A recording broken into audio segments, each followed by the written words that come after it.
आज की कहानी एक होश उड़ा देने वाले रेस्क्यू ऑपरेशन पर है, जो रीसेंट हिस्ट्री में सबसे बड़ा रेस्क्यू ऑपरेशन साबित हुआ।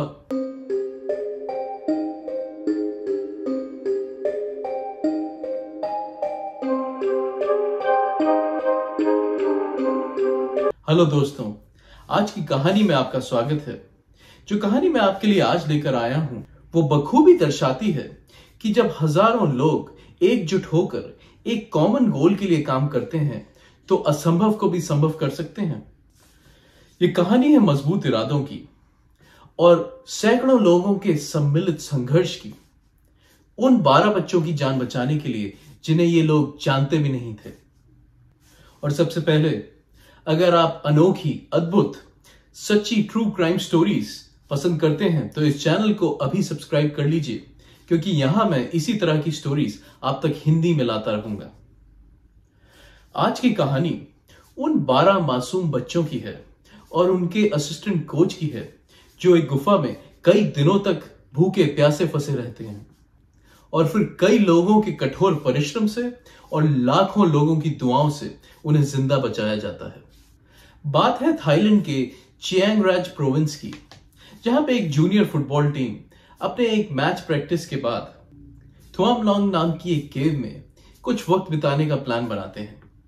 इस सॉकर टीम में 12 लड़के मौजूद थे, जिनकी उम्र करीबन 12 से 16 वर्ष के बीच में थी, और उनके साथ मौजूद थे इनके असिस्टेंट कोच, जिनकी उम्र करीबन 25 वर्ष थी। उम्र लड़कपन की थी, जिस वजह से इन लड़कों ने घर में बिना बताए कुछ रोमांच के लिए घर जाने की बजाय गुफा जाने का प्लान बनाया।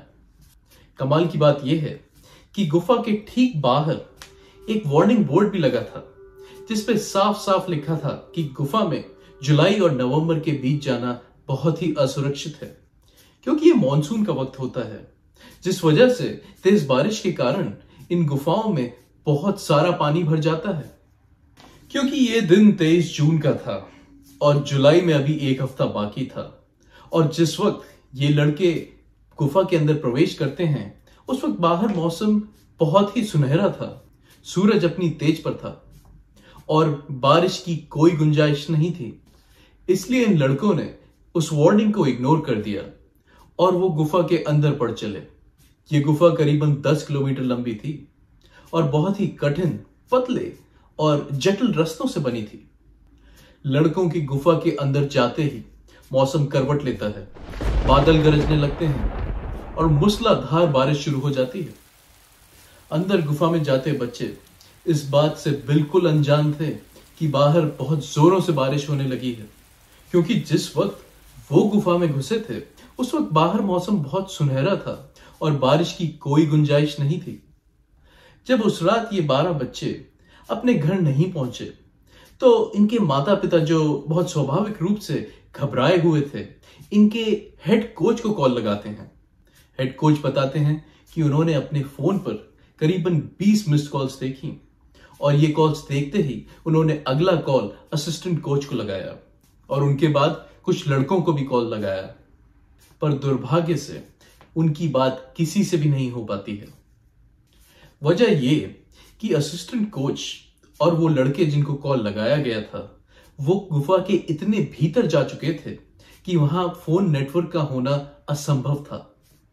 परिवार और हेड कोच परेशान होकर टीम के एक एक लड़के को कॉल लगाना शुरू करते हैं और तब उनकी बात उस लड़के से होती है जो उस रात मैच प्रैक्टिस के बाद घर लौट गया था।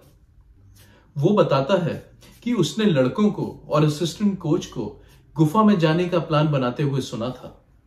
ये बात सुन बच्चों के बहुत से पेरेंट्स और खुद हेड कोच उस गुफा तक पहुंचते हैं और गुफा के बाहर सभी लड़कों की साइकिलें खड़ी पाते हैं। गुफा के थोड़ा और अंदर जाने पर उनको बच्चों के बैग्स और उनके जूते मिलते हैं, जो बच्चों ने गीले होने के डर से बाहर ही उतार दिए थे। और थोड़ा आगे बढ़ने पर वो पाते हैं कि रास्ता बिल्कुल बंद था, क्योंकि पानी गुफा में लबालब भर चुका था और उसको क्रॉस करना आम इंसान के बस की बात नहीं थी। इस सब के बाद एक बात तो तय थी कि ये मासूम बच्चे और उनका ये कोच किसी बड़ी समस्या में फंस चुके हैं। और तब शुरू होता है दुनिया का सबसे बड़ा रेस्क्यू मिशन। शहर में यह खबर आग की तेजी से फैलती है और सबसे पहले लोकल अथॉरिटीज को इस बात की इत्तला की जाती है। कुछ ही मिनटों में वहां पुलिस और लोकल रेस्क्यूअर्स भी पहुंच जाते हैं। मौका का जायजा लेने के बाद यह बात साफ हो चुकी थी कि इस पहेली को सुलझाना किसी आम इंसान के बस की बात नहीं है। थाई नेवी सील डाइवर्स, जो डाइविंग की कला में माहिर माने जाते हैं, वो 25 जून को मौके पर पहुंचते हैं, पर पानी में तेज बहाव के कारण और पानी में मिट्टी की मात्रा बहुत अधिक होने के कारण, जिसकी वजह से विजिबिलिटी 0 थी, ये डाइवर्स बहुत आगे नहीं बढ़ पाते। और तब बुलाया गया ब्रिटिश केवर वर्न अंसवर्थ को, जो उस गुफा को अपने घर के बरामदे की तरह जानते थे। गुफा का जायजा लेने के बाद वर्न ये समझ चुके थे कि यह समस्या बहुत बड़ी है। उन्होंने ब्रिटिश केव रेस्क्यू काउंसिल को बुलाने की राय दी। 27 जून को BCRC के 3 केवर्स, जो अपनी कला में एक्सपर्ट्स माने जाते थे, वो वहां स्पेशल इक्विपमेंट्स के साथ पहुंचते हैं। केवर्स दरअसल वो एक्सपर्ट्स होते हैं जो गुफाओं को या केव्स को और उनको नेविगेट करना बखूबी जानते हैं। उनके साथ एक ओपन वाटर डाइवर्स की बड़ी टीम भी भेजी गई। 28 जून को वहां यूएस एयरफोर्स के कुछ जवान भी भेजे गए, जिसमें special tactics, rescue and special operations और कुछ एक्सपर्ट डाइवर्स इस रेस्क्यू मिशन को मदद करने के लिए भेजे गए। 29 जून को वहां ऑस्ट्रेलियन फेडरल पुलिस के कुछ सैनिक भी पहुंचते हैं और उसके बाद चाइनीज गवर्नमेंट अपने भी कुछ एक्सपर्ट डाइवर्स को वहां मदद के लिए भेजती है। लोकल पुलिस ने स्निफर डॉग्स की मदद से गुफा की बाहरी सतह को पूरा का पूरा नाप लिया। दरअसल वो इस उम्मीद में थे कि ऐसा करके शायद वो कोई दूसरी एंट्रेंस को या फिर ऐसे किसी होल को ढूंढ पाए जहां से इस रेस्क्यू टीम को गुफा तक भेजा जा सके। दुर्भाग्य से वो असफल हुए।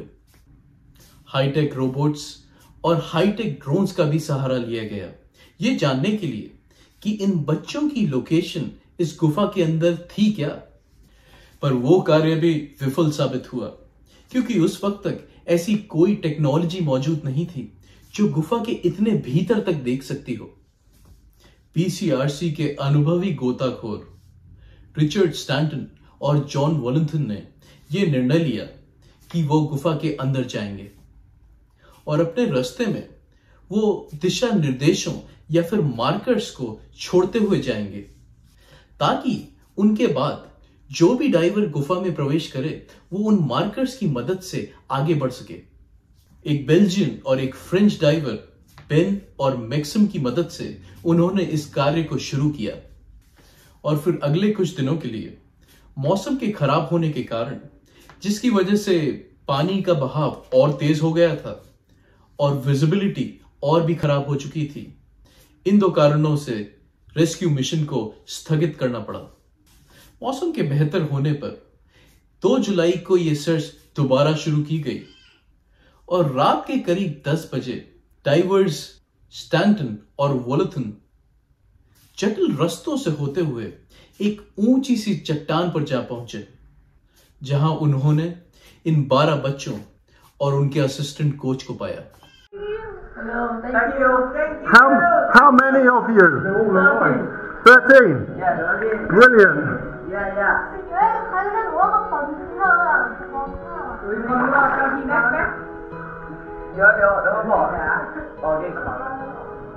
Backpack is we go inside. No, not today. Not today. There's 2 of us. You have to dive. We are coming. It's okay. It's okay. Many people are coming. Many people. We are the first. Many people come. Diverse बताते हैं कि इन बच्चों को उनकी गंध या उनकी smell से ढूंढा गया, क्योंकि जब ये लोग वहां पहुंचे तब बच्चे इतनी कमजोर हालत में थे कि चीख कर मदद भी नहीं मांग सकते थे। बच्चे इस बात से भी अनजान थे कि उनको गुफा में कितने दिन हो चुके हैं। वीडियो में देखा जा सकता है कि बच्चे डाइवर से पूछ रहे हैं कि आज दिन कौन सा है। इन बच्चों को खैरियत में देख डाइवर्स ने उन्हें पीने का पानी, खाना और कुछ सर्च लाइट्स दी और एक वादा दिया कि वो उनको लेने वापस लौटेंगे। डाइवर वॉलेथन बताते हैं कि चट्टान से धरती के रास्ते में वो पूरे वक्त बस यही सोचते रहे कि अपना दिया हुआ वादा वो आखिर कैसे पूरा करेंगे। चियांग राज्य के गवर्नर नोरिंग से वो इस मिशन के इंचार्ज थे। डाइवर्स के वापस लौटने पर वो पूरी दुनिया की मीडिया को ये कहते हैं कि we have found the boys safe but the mission is not over yet. यानी हमने लड़कों को सुरक्षित तो पाया है, पर यह मिशन ये अभी पूरा नहीं हुआ है। सभी देशों से आए डाइवर्स ने गुफा में अपना काम शुरू कर दिया। डाइविंग बॉटल्स और ऑक्सीजन सिलेंडर्स इनको लेके गुफा के अंदर जाया गया और इनको हर थोड़ी दूरी के बाद रख दिया गया। वहां ड्राई जोन्स भी बनाए गए। ड्राई जोन्स गुफा के दरअसल वो हिस्से थे जहां डाइवर पानी से निकलकर ऑक्सीजन सिलेंडर के बिना भी सांस ले सकता था और आराम कर सकता था। ध्यान रहे, जहां ये बच्चे पाए गए थे वो चट्टान गुफा के मुंह से करीबन 4 किलोमीटर दूर थी और पानी से भरी गुफा में उस जगह तक पहुंचने के लिए डाइवर्स को कम से कम 4 घंटे चाहिए थे। जुलाई 3 को करीबन 3 थाई नेवी सील्स के सैनिक उन बच्चों के पास तैरकर पहुंचते हैं, उनको खाना देते हैं, उनका मेडिकल चेकअप करते हैं और चेकअप के बाद पूरी दुनिया को बताते हैं कि वो बच्चे अभी ठीक ठाक कंडीशन में हैं और उनमें से कोई भी सीरियसली इंजर्ड नहीं है। उनके द्वारा भेजे गए कई वीडियोस में ये देखा जा सकता है कि ये बच्चे इमरजेंसी ब्लैंकेट में लिपटे हुए हैं। सब अपना नाम और अपनी उम्र बताते हैं और बाहरी दुनिया को थाई भाषा में हेलो वर्ल्ड कहते हैं। डाइवर जेसन मेलिसन ने इन बच्चों को अपना गीला नोटपैड दिया जिस पर इन बच्चों ने भावुक होकर अपने माता पिता को और अपने रिश्तेदारों को खत लिखे। गुफा के अंदर से लौटे सभी डाइवर्स ने यह भी बताया कि ये सारे के सारे बच्चे और उनके असिस्टेंट कोच सच में बहुत बहादुर थे। ये रोज नियम से गुफा के अंदर खुदाई कर रहे थे ताकि स्वयं से बाहर जाने का कोई रास्ता ढूंढ सकें। पीसीआरसी डाइवर्स बच्चों को ढूंढ लेने के बाद अपनी अगली चुनौती की तरफ बढ़ते हैं, जो थी लड़कों को सुरक्षित जीवित उस गुफा के अंदर से बाहर लाना। इसमें सबसे बड़ी चुनौती ये थी कि ज्यादातर लड़कों को तैरना तक नहीं आता था और डाइविंग, वो भी इस मिट्टी भरे तेज बहाव वाले पानी में, उसके लिए तो ऊंचे स्तर की महारत हासिल होनी चाहिए थी। गुफा के बाहर एक रेस्क्यू कैंप तैयार किया गया जिसमें करीबन 10,000 रेस्क्यूअर्स ने भाग लिया। इस मिशन को सक्सेसफुल बनाने के लिए लाखों करोड़ों लीटर पानी को बाहर बहाया जाना जरूरी था, पर आखिर ये पानी बहाया जाता कहां? गरीब किसान जिनके खेतों पर ये लाखों करोड़ों लीटर पानी बहाया जा सकता था, उनकी फसलें बिल्कुल बर्बाद हो जाती अगर ये पानी उनके खेतों में बहता। पर इन 13 जानों को बचाने के लिए गरीब किसानों ने गुफा के पानी को अपने खेतों में बहाने की अनुमति दे दी। गुफा से कई दिनों तक लगातार इस पानी को बाहर खेतों में बहाया गया और औसतन 16 लाख लीटर पानी 1 घंटे में बहाया जा रहा था। इस बात का मन भी बनाया जा रहा था कि मॉनसून के खत्म होने के बाद इस मिशन को अंजाम दिया जाए, पर पानी का स्तर गुफा के अंदर बढ़ता चला जा रहा था और ऑक्सीजन की मात्रा कम होती चली जा रही थी। इंसान के शरीर को नॉर्मल फंक्शनिंग के लिए करीबन 20% ऑक्सीजन मात्रा की जरूरत होती है, पर यह मात्रा गुफा में घटकर सिर्फ 15% रह गई थी। इसका मतलब साफ था, जो करना था अभी करना था। एक्सपर्ट्स ने एक ऐसा उपाय बताया जिसको सुनकर सभी के पैरों तले जमीन खिसक गई। उन्होंने सभी लड़कों को बेहोश करने का उपाय बताया और कहा कि अगर इन बेहोश लड़कों को एक एक्सपर्ट डाइवर के साथ बांध दिया जाए और उन्हें एक पैकेज की तरह गुफा के बाहर लाने की कोशिश की जाए तो शायद उनको जीवित बाहर निकाला जा सकता है। जब एक्सपर्ट से पूछा गया कि वो अपने इस प्लान की सफलता को लेकर कितने कॉन्फिडेंट हैं, तो जवाब मिला ज्यादा नहीं। एक्सपर्ट्स ने बताया कि हो सकता है कि 13 के 13 लड़के जीवित बाहर आ जाएं, पर ऐसा भी हो सकता है कि वो 13 के 13 लड़के मौत के घाट उतर जाएं। ये ह्यूमन हिस्ट्री का शायद सबसे रिस्कीएस्ट मिशन होने वाला था, जिसके सफल होने की संभावना बहुत कम थी। बारिश तेज होती जा रही थी और गुफा में पानी बढ़ता चला जा रहा था, और दूसरे किसी विकल्प के ना होने के कारण गवर्नर ने इस प्लान को मंजूरी दे दी। इस मिशन को जुलाई 8 से लेकर 10 तारीख तक के बीच में एग्जीक्यूट किया जाना था।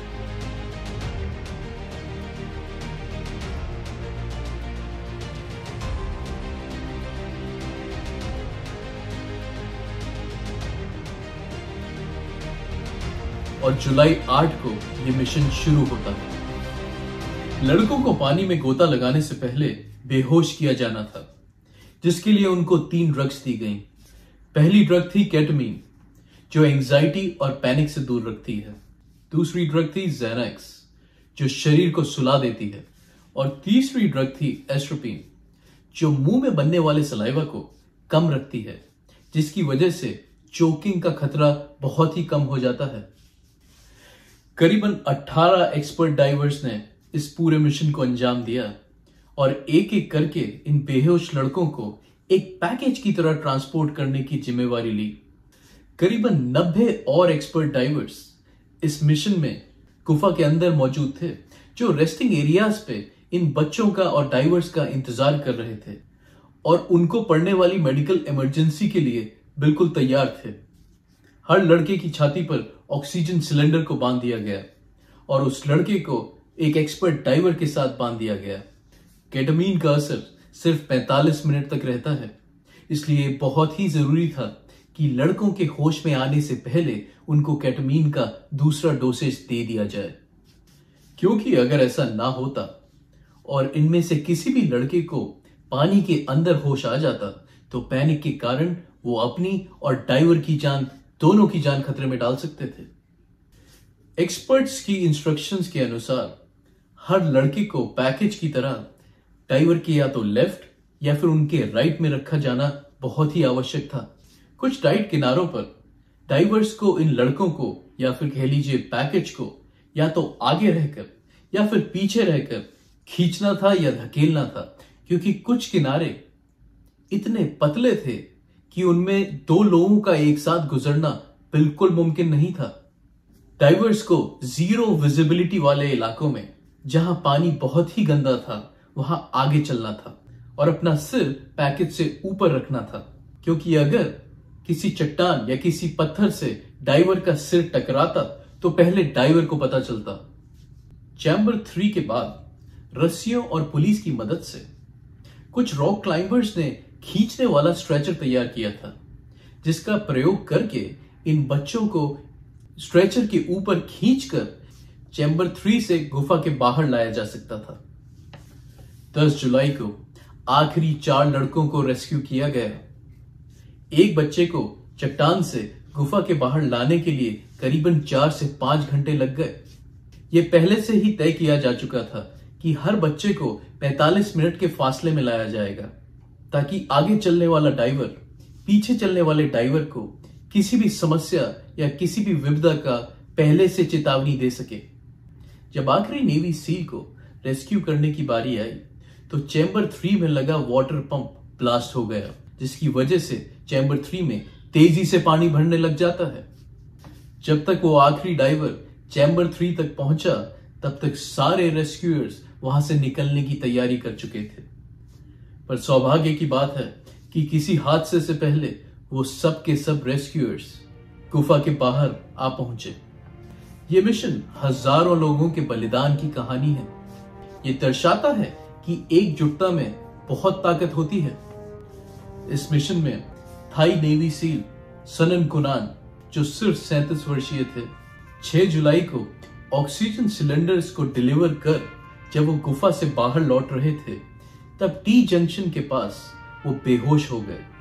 उनके साथियों ने उनको रिवाइव करने की बहुत कोशिश की, पर वो रिवाइव नहीं किए जा सके। एक और जवान बेरूत पकवारा पानी में रहते एक ब्लड इन्फेक्शन के शिकार हो गए और अगले ही साल उस इन्फेक्शन के चलते अपनी जान दे बैठे।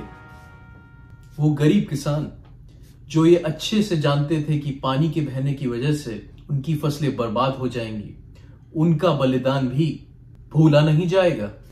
13 के 13 लड़के आज सामान्य जिंदगी की ओर आगे बढ़ रहे हैं और इस बलिदान को भली भांति समझते हैं और हर मौके पर आभार प्रकट करने से पीछे नहीं हटते। कमेंट्स में लिख के मुझे जरूर बताइएगा कि ये कहानी आपको कैसी लगी। धन्यवाद।